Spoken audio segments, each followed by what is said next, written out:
जय हिंद। नमस्कार दोस्तों, कैसे हैं आप? उम्मीद करता हूँ कि आप सब बढ़िया होंगे। 31 दिसंबर 2025 को उत्तर प्रदेश पुलिस भर्ती एवं प्रोन्नति बोर्ड की तरफ से 32,679 अलग अलग पोस्ट पर टोटल वैकेंसी निकाली गई है। इस वीडियो में हम बात करने वाले हैं कि जो आपका जाति प्रमाण पत्र लगेगा कब का होना चाहिए और लास्ट डेट क्या है, और यहाँ पर जो नोटिफिकेशन जारी किया गया है उसमें क्या क्या अनिवार्यता है, योग्यता क्या है। ठीक, तो सबसे पहले हम बात करते हैं, इसको आप देखना चाहते हो देख सकते हैं। वैसे टोटल जो वैकेंसी है 32,679 है अलग अलग पोस्ट पर। ठीक, सबसे पहले आप ये जान लीजिए कि जो आपका आवेदन स्टार्ट है आज से ही स्टार्ट हो गया है। आज डेट है 31 31 दिसंबर 2025, आज से ही स्टार्ट हो गया है। और जो लास्ट डेट है 30 जनवरी 2026 है। आवेदन शुल्क जमा करने की तिथि वही सेम है। अब हम बात करते हैं फीस की। फीस कितना लग रहा है? फीस जो आपको लग रहा है आवेदन शुल्क का, सामान्य ईडब्ल्यूएस अन्य पिछड़ा वर्ग ओबीसी के लिए 500 रुपया, अनुसूचित जात अनुसूचित जनजाति के लिए 400 रुपये लग रहा है। कौन कौन फॉर्म को भर सकते हैं? राष्ट्रीयता, भारत के नागरिक हों। इसके बाद यहाँ पर जो दिए गए हैं इसको आप देख लीजिए, भर सकते हैं वैसे। ठीक, शैक्षिक अर्हता क्या है? भारत में विधि द्वारा स्थापित किसी बोर्ड द्वारा 12वीं कक्षा की अर्हता या सरकार द्वारा मान्यता प्राप्त उसके समकक्ष अर्हता होनी आवश्यक है। आवेदन करते समय अभ्यर्थी को अपेक्षित शैक्षिक अर्हता अवश्य धारित करनी चाहिए तथा उसकी अंक तालिका अथवा प्रमाण पत्र तत्समय उसके पास उपलब्ध होने चाहिए। जो स्टूडेंट अपेयरिंग है वो पात्र नहीं होंगे। ठीक, अधिमानी आहर्ताएँ, इसको आप देख लीजिएगा। अधिमानी आहर्ताएँ में DOEACC डोइक से या नाइलेट सोसाइटी से कंप्यूटर में ओ स्तर का प्रमाण पत्र प्राप्त किया हो, प्रादेशिक सेना में न्यूनतम 2 वर्ष, राष्ट्रीय कैडेट कोर बी प्रमाण पत्र। एक से अधिक अधिमानी अर्हता रखने वाले अभ्यर्थियों को केवल एक ही अधिमान अर्हता का लाभ प्राप्ति होगा, चाहे जितने किए हों, बट यही कि आपका एक ही आपको यहाँ पर लाभ दिया जाएगा जो भी किए हों। ठीक, अब हम बात करते हैं आयु सीमा। पदों की नियमावली तथा संशोधित के अनुसार भर्ती के लिए यहाँ आवश्यक है कि पुरुष अभ्यर्थी दिनांक 1/7/2025 को 18 वर्ष की आयु प्राप्त कर ली हो और 22 वर्ष की आयु प्राप्त न की हो।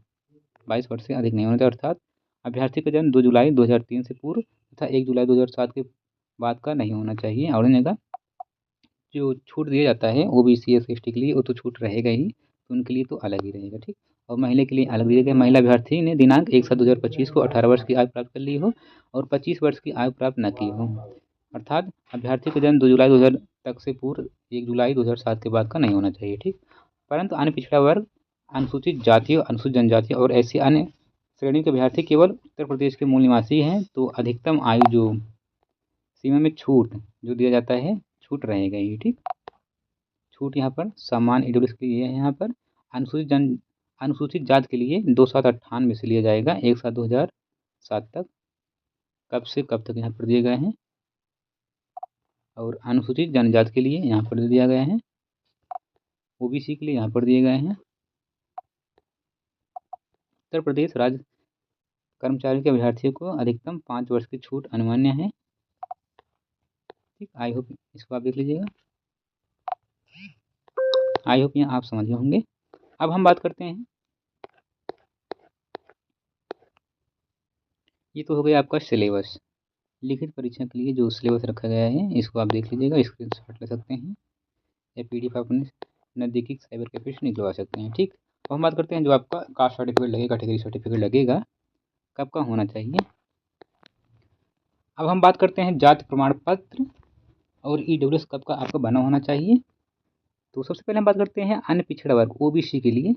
ओबीसी का जो जाति प्रमाण पत्र होना है, सबसे पहले ध्यान देगा, जो आपका जाति प्रमाण पत्र या ईडब्ल्यूएस होना चाहिए राज्य सरकार के लेवल का होना चाहिए, ना कि केंद्र सरकार का। सेंट्रल का नहीं होना चाहिए, आपका राज्य सरकार स्टेट गवर्नमेंट का ही होना चाहिए, जारी होना चाहिए। ठीक, तो यहाँ पर जो लिखा गया है प्रमाण पत्र जारी करने की अवधि 1 अप्रैल 2025 या 1 अप्रैल 2025 के बाद का होना चाहिए और आवेदन पत्र जमा करने की अंतिम तिथि तक के पहले का होना चाहिए, यानी जो लास्ट डेट है लास्ट डेट के पहले का होना चाहिए, बाद का नहीं। और 1 अप्रैल 2025 या 1 अप्रैल 2025 के बाद का होना चाहिए।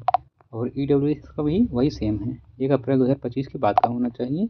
और यहाँ पर स्वतंत्रता संग्राम सेनानी के लिए भी वहाँ पर ही दिया गया है कुछ। ठीक, और यहाँ पर साफ साफ लिखा भी गया है कि आपको जो जाति प्रमाण पत्र होना चाहिए केंद्र सरकार के द्वारा जारी नहीं होना चाहिए, यहाँ पर लिखा भी गया है। उत्तर प्रदेश लोक सेवा अनुसूचित जातियों एवं अनुसूचित जनजातियों और अन्य पिछड़ा वर्ग के लिए अधिनियम 1994 समय समय पर यथा संशोधित की अनुसूची 2 के अनुसार क्रीमी लेयर के अंतर्गत आने वाले उत्तर प्रदेश के अन्य वर्ग पिछड़े वर्ग के अभ्यर्थियों को आरक्षण का लाभ अनुमन नहीं है। क्रीमी लेयर जो क्रीमी लेयर में आते हैं, सीएल में जो आते हैं उनको छोड़ करके अन्य पिछड़े वर्ग के लिए जाति प्रमाण पत्र, ओबीसी के लिए यहाँ पर जो जाति प्रमाण पत्र बोला गया है, अन्य पिछड़ा वर्ग की जाति प्रमाण पत्र प्रारूप 2 उत्तर प्रदेश सरकार की सेवाओं हेतु 1 अप्रैल 2025 है उसके बाद का, किंतु इस भर्ती हेतु निर्धारित आवेदन पत्र जमा करने की अंतिम तिथि तक का निर्गत होना चाहिए। केंद्र सरकार की सेवाएं हेतु मान्य नहीं होगा, उक्त जाति प्रमाण पत्र मान्य नहीं होगा, यहाँ पर लिखा भी गया है। ओके,